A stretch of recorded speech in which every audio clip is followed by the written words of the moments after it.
Hello बच्चों, आज हम करने वाले हैं चैप्टर ढेले चुन लो। पाठ का नाम है ढेले चुन लो। लेखक हैं चंद्रधर शर्मा गुलेरी। इस चैप्टर की भाषा है सरल, बोलचाल वाली भाषा है। मुहावरों का बहुत ज़्यादा प्रयोग है, तो मुहावरेदार लिख सकते हैं इस भाषा को। शैली अगर हम डिस्कस करें कि किस तरीके से चैप्टर लिखा गया है, तो निबंध है लेकिन कथात्मक शैली में लिखा गया है। बहुत इंटरेस्टिंग तरीके से लिखा गया है, कहानियों की तरह से, लेकिन ये एक निबंध है। चलिए इसके मुख्य बिंदु डिस्कस करते हैं कि ये पूरा चैप्टर जो है किस टॉपिक पर लिखा गया है। इसमें ये बताया गया है कि हम चुनाव कैसे करते हैं, स्वयंवर के बारे में है, या फिर चुनाव प्राचीन समय में कैसे करते थे और उनके पीछे क्या कारण होता था, क्या लॉजिक वो लगाते थे। निबंध की शुरुआत होती है शेक्सपियर के नाटक द मर्चेंट ऑफ वेनिस के उदाहरण से। लेखक ने बताया कि शेक्सपियर ने एक नाटक लिखा, बहुत फेमस नाटक था merchant of Venice. Bharatendu Harishchandra ने उस नाटक का अनुवाद किया दुर्लभ बंधु के नाम से। उस नाटक की कहानी को थोड़ा सा बताया गया है और उसके बाद लेखक अपनी बात कहता है जो वो कहना चाहता है। नाटक की कहानी क्या है? नाटक की कहानी में नायिका पुरश्री का स्वयंवर होता है। नाटक की कहानी की हीरोइन है, उसका नाम है पुरश्री। उसका स्वयंवर होता है। स्वयंवर में क्या शर्त रखी जाती है? 3 पेटियां रखी जाती हैं, जिसमें से एक पेटी में पुरश्री की फोटो होती है। तो टास्क क्या था? जो व्यक्ति पुरश्री की फोटो वाली पेटी चुनेगा उसी से नायिका का विवाह होगा। 3 पेटियां थी, एक सोने की, एक चांदी की और एक लोहे की। पुरश्री की फोटो जो थी लोहे वाली पेटी में थी। तो टास्क ये था, जो पेटी को देख करके आइडिया लगाएगा और जिस तरीके से सोचेगा उस हिसाब से वो कुछ डिसाइड करेंगे, और जिसमें से नायिका की फोटो निकलेगी और जो व्यक्ति उस फोटो वाली पेटी को चुनेगा उसके साथ उसका विवाह कर दिया जाएगा। तीनों प्रकार की पेटियों को चुनने वाला व्यक्ति कैसा होगा, उसके लिए थोड़ा सा आइडिया यहाँ दिया गया है कि जो व्यक्ति सोने की पेटी चुनेगा उसे अकड़बाज माना जाएगा। चांदी की पेटी चुनने वाला लोभी माना जाएगा और लोहे की पेटी चुनने वाला सच्चा प्रेमी माना जाएगा। ये इस तरीके से पेटियों के बारे में उन्होंने डिसाइड कर रखा था। तो इस कहानी के माध्यम से लेखक बताना क्या चाहता है कि पुराने ज़माने में स्वयंवर होते थे। राजघराने की स्त्रियों को कुछ फैसिलिटीज़ मिली होती थी, कुछ अधिकार उनको दिए गए होते थे कि वो अपना मनपसंद वर खुद चुन सकती हैं। स्वयंवर का उद्देश्य क्या होता था? वर में अपने मनपसंद गुणों की तलाश करना। जिसको जैसा वर चाहिए उस तरीके का कंपटीशन आयोजित कर लो और उसी तरीके का श्रेष्ठ व्यक्ति आप चुन सकते हैं। तो स्वयंवर का ये उद्देश्य होता था। इस स्वयंवर वाली कहानी को बताकर लेखक कहानी को आगे बढ़ाता है कि वैदिक काल में वधु चुनने का जिक्र है। राजघराने की स्त्रियां अपना वर चुनती थी, लेकिन वैदिक काल में नॉर्मल लोग जो होते थे वो अपने बेटे के लिए वधु चुनते थे। और वो जो तरीका लेखक ने बताया है उसे लॉटरी सिस्टम कहा है।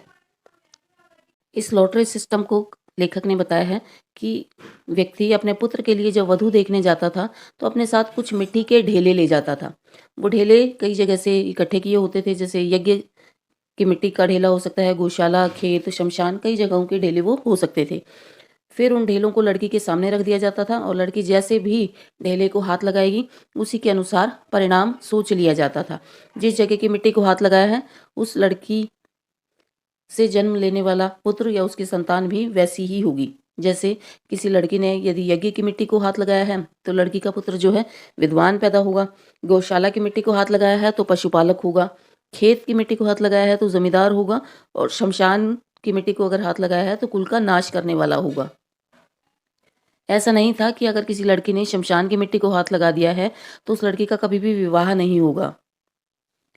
कभी कोई दूसरा व्यक्ति आएगा और वो किसी अच्छे ढेले को हाथ लगा देगी तो उसका विवाह उस घर में डिसाइड हो जाता था।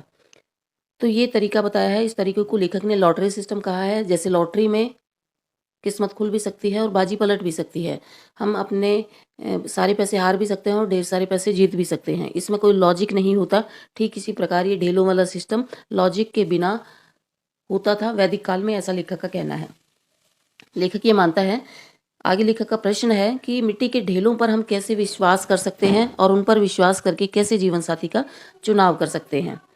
फिर उसके लेखक मानता है कि मिट्टी के ढेलों पर तो फिर भी विश्वास किया जा सकता है क्योंकि वो आंखों के सामने है, उनको हम देख सकते हैं, हाथ लगाकर छू सकते हैं। लेकिन जो लोग ग्रह, नक्षत्र और कुंडली मिलाकर विवाह करते हैं वो सबसे बड़े मूर्ख हैं। लेखक का मानना है कि हजारों करोड़ों मील दूर बैठे हैं आग के और मिट्टी के गोले हैं जिनको हम ग्रह कहते हैं। वो ग्रह हमारे जीवन को कैसे दिशा दे सकते हैं, ये प्रश्न लेखक का है। इस निबंध के माध्यम से लेखक जो संदेश देना चाहता है वो ये है कि आँखों देखा प्रमाण मानना चाहिए। हम अपनी आँखों से देख लें वो चीज़ हमारे लिए ठीक है। किसी की भी बातों पर या अंधविश्वास पर आँख बंद करके हमें विश्वास नहीं करना चाहिए।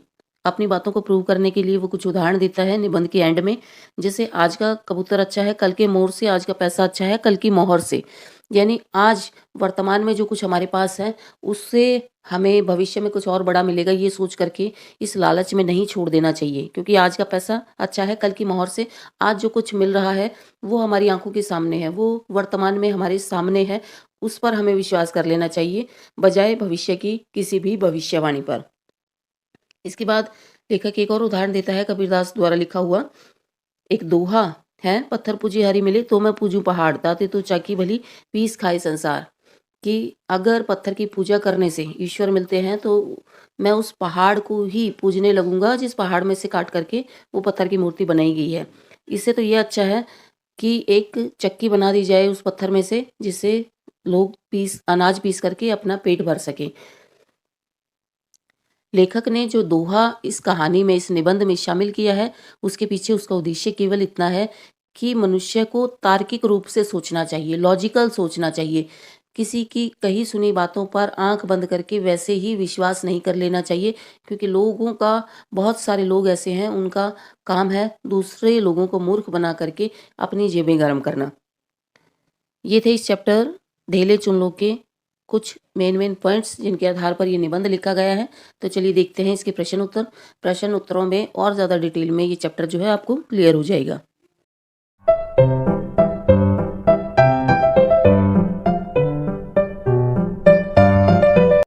चलिए जल्दी से इस चैप्टर के प्रश्न उत्तर देख लेते हैं। पहला प्रश्न है, वैदिक काल में हिंदुओं में कैसी लॉटरी चलती थी जिसका जिक्र लेखक ने किया है। बड़ा आसान सा उत्तर है, वैदिक काल में हिंदुओं में लड़के के लिए वधू का चयन करते समय लड़के का पिता लड़की के घर जाता था। सिंपल भाषा में यानी लड़के का पिता लड़की देखने जाता था तो वह अपने साथ विभिन्न मिट्टी के ढेले ले जाता था। वो मिट्टी के ढेले अलग अलग जगह से होते थे, जैसे यज्ञ वेदी, गौशाला, खेत अथवा शमशान आदि। अब लड़की जिस भी प्रकार की मिट्टी के ढेलों को हाथ लगाएगी उसकी आने वाली संतान वैसी ही होगी।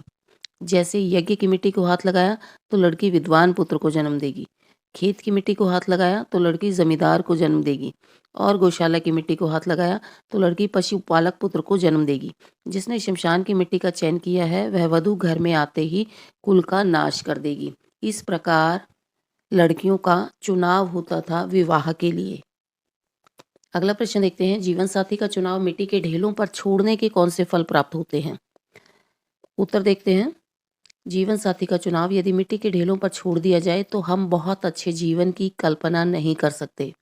इसका सीधा सा अर्थ ये है कि हम अपने भविष्य का चुनाव लॉटरी के माध्यम से कर रहे हैं।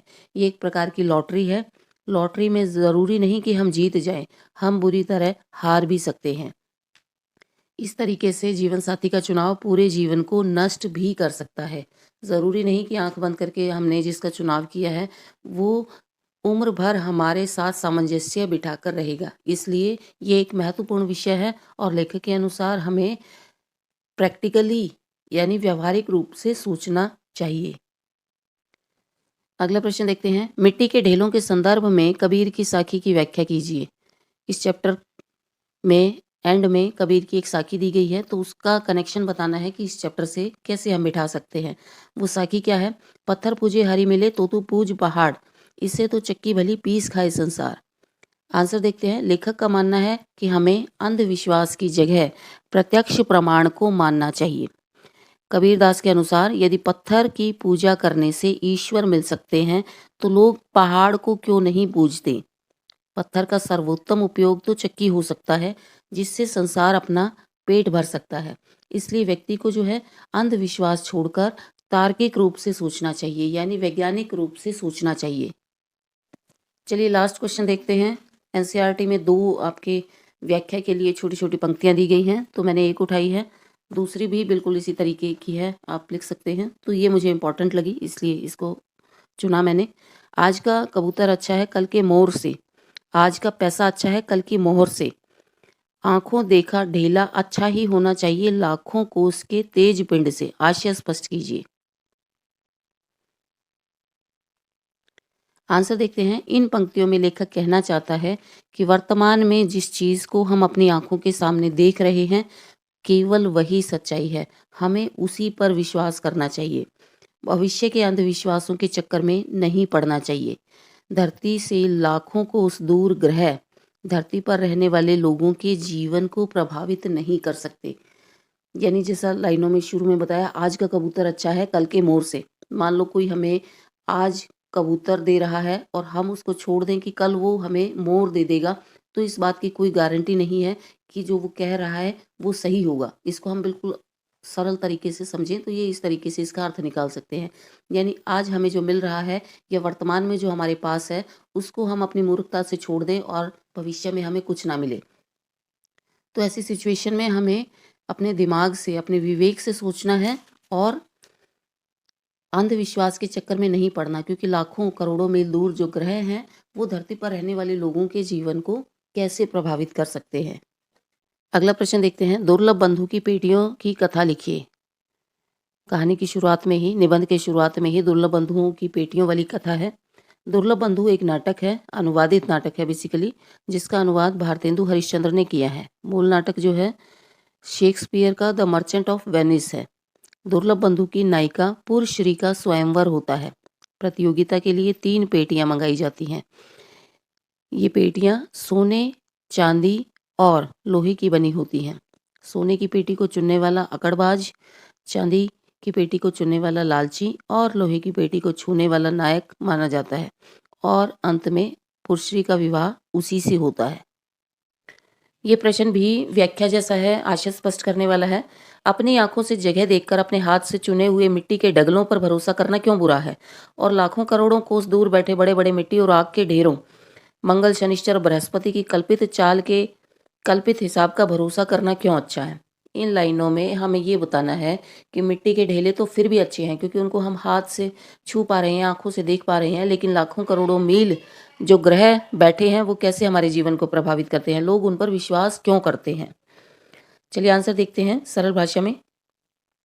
इस निबंध में लेखक वैदिक काल में जीवन साथी चुनने की प्रक्रिया के बारे में बताता है कि कैसे मिट्टी के ढेलों से जीवन साथी का चुनाव लोग करते थे। लेखक इस बात पर बहुत आश्चर्य जताता है और कहता है कि इस तरीके से जीवन साथी का चुनाव करना कितना सफल रह सकता है। साथ ही लेखक यह भी मानता है कि चुनाव का इससे भी एक खराब तरीका और है। कुछ लोग ग्रह, नक्षत्र और कुंडली देखकर विवाह करते हैं। लेखक उस तरीके को सबसे खराब तरीका मानता है। लेखक का मानना है कि मिट्टी के ढेलों को हम आंखों से देख सकते हैं, हाथों से छू सकते हैं, लेकिन हमसे लाखों करोड़ों कोस दूर बैठे मिट्टी और आग से बने ग्रह हमारे जीवन की दिशा को कैसे बदल सकते हैं, ये लेखक को समझ नहीं आता। लेखक को ग्रहों की चाल पर विश्वास करना सबसे बड़ी मूर्खता लगता है। उसके बजाय लेखक को क्या अच्छा लगता है कि अपनी आंख से देखे हुए ढेलों पर विश्वास करना, कि ग्रहों की चाल पर विश्वास करने से तो अच्छा है मिट्टी के ढेलों से ही लॉटरी सिस्टम से वधु का या वर का चुनाव कर लिया जाए। ये थे इस चैप्टर के एनसीईआरटी के प्रश्न उत्तर। चलिए छोटे प्रश्न उत्तर या एमसीक्यू के पर्पज से कुछ क्वेश्चंस देखते हैं। शेक्सपियर के कौन से नाटक को यहाँ संदर्भ बनाया गया है? शेक्सपियर के नाटक का नाम बताना है। आंसर है the merchant of Venice. The merchant of Venice का अनुवाद किसने किया और किस नाम से किया? भारतेंदु हरिश्चंद्र ने किया, दुर्लभ बंधु के नाम से। स्वयंवर का क्या उद्देश्य होता था? वर की योग्यता की जांच करना स्वयंवर का उद्देश्य होता था। द मर्चेंट ऑफ वेनिस की नायिका कौन है? पर्शिया उसका नाम था, और भारतेंदु ने जब अनुवाद किया तो हिंदी में उसका नाम रखा पुरश्री। पर्शिया के स्वयंवर की क्या शर्तें थी? 3 पेटियां रखी गई कैंडिडेट के सामने और उन कैंडिडेट्स को तीनों में से एक सही पेटी का चुनाव करना था। तीनों पेटियों को चुनने वाले लोग कैसे थे? सोने की पेटी को जिसने चुना उसे अकड़बाज घोषित किया गया, चांदी की पेटी को चुनने वाला लोभी और लोहे की पेटी को चुनने वाला सच्चा प्रेमी माना गया। यहाँ आप कंफ्यूज हो सकते हो सोने और चांदी की पेटी में, क्योंकि हमें लगता है लालची व्यक्ति जो है सोने की पेटी चुनेगा। तो ये थोड़ा सा ध्यान रखना, जो निबंध में दिया गया है हम वही आंसर लिखेंगे अपनी तरफ से, फैक्ट को नहीं बदलेंगे। अगला प्रश्न देखते हैं। स्वयंवर का क्या अर्थ होता है? लड़की के द्वारा अपने लिए वर खुद चुनना। स्वयंवर का अधिकार किसे मिला हुआ था? प्राचीन काल में राजघराने की स्त्रियों को स्वयंवर का अधिकार मिला हुआ था। यह कहानी किसके चुनाव का वर्णन करती है? वधु के चुनाव का। इस कहानी का अगर हम बेसिक प्लॉट देखें या मुख्य बिंदु देखें, केंद्रीय बिंदु की क्या है कि वैदिक काल में वधु का चुनाव लोग कैसे करते थे। वधु का चुनाव कैसे किया जाता था? मिट्टी के ढेलों के माध्यम से। यज्ञ वेदी का ढेला चुनने पर क्या अनुमान लगाया जाता था? इसकी पैदा होने वाली संतान जो है विद्वान होगी। खेत की मिट्टी का ढेला चुनने पर क्या अनुमान लगाते थे? इसकी आने वाली संतान बड़ी जमींदार होगी। गौशाला की मिट्टी चुनने पर क्या अनुमान लगाया जाता था? इसकी आने वाली संतान पशुओं की धनी होगी, यानी बहुत सारे पशु रखेगी वो। शमशान की मिट्टी चुनने वाली लड़की के बारे में लोग क्या अनुमान लगाते थे? शमशान की मिट्टी अगर किसी लड़की ने चुनी है तो उसका अनुमान होता था कि इसके घर में आते ही कुल का नाश हो जाएगा। क्या शमशान की मिट्टी छूने वाली लड़की का विवाह नहीं होता था? अगले चुनाव में हो जाता था। कोई और व्यक्ति आया, कोई और ढेले लेकर के आया, किसी और ढेले में कोई अच्छे वाला ढेला उसने चूज कर लिया तो उसका चुनाव हो जाता था। अगला प्रश्न देखते हैं, वधु का चुनाव लॉटरी के माध्यम से करना उचित है? नहीं। जीवन साथी चुनते समय क्या विशेषता देखनी चाहिए? व्यक्ति के गुण मिलाने चाहिए बाकी सारी चीज़ों से पहले। आजकल गुणों से ज़्यादा किसे अहमियत दी जाती है? धन को। निबंध के अनुसार क्या ग्रह नक्षत्र हमारे जीवन को प्रभावित कर सकते हैं? लेखक मानता है नहीं कर सकते। यदि पत्थर को पूजने से ईश्वर मिल जाए तो कबीरदास क्या पूजना चाहते हैं? पहाड़ की पूजा करना चाहते हैं। पत्थर की पूजा करने से बेहतर विकल्प क्या है? पत्थर की पूजा करने से बेहतर लेखक को लगता है कि पत्थर की चक्की, जिससे अनाज पीसकर व्यक्ति अपना पेट भर सकता है। कल के मोर से अच्छा आज क्या है? कल के मोर से अच्छा आज कवि को कबूतर लगता है। आंखों देखा ढेला भी अच्छा हो सकता है, लेकिन कब? जब ढेले और ग्रह की तुलना हो रही हो तो ढेला ग्रह से ज़्यादा अच्छा है क्योंकि हमारी आंखों के सामने है और उसे हम देख सकते हैं, छू सकते हैं। आंखों से देखे हुए पर हम विश्वास कर सकते हैं। तो ये थे कुछ एमसीक्यू के पर्पज से बनाए हुए छोटे क्वेश्चन आंसर। आज हमने चैप्टर डिस्कस किया ढेले चुन लो। आई होप आप सबको अच्छे से समझ आया होगा। Thanks for watching.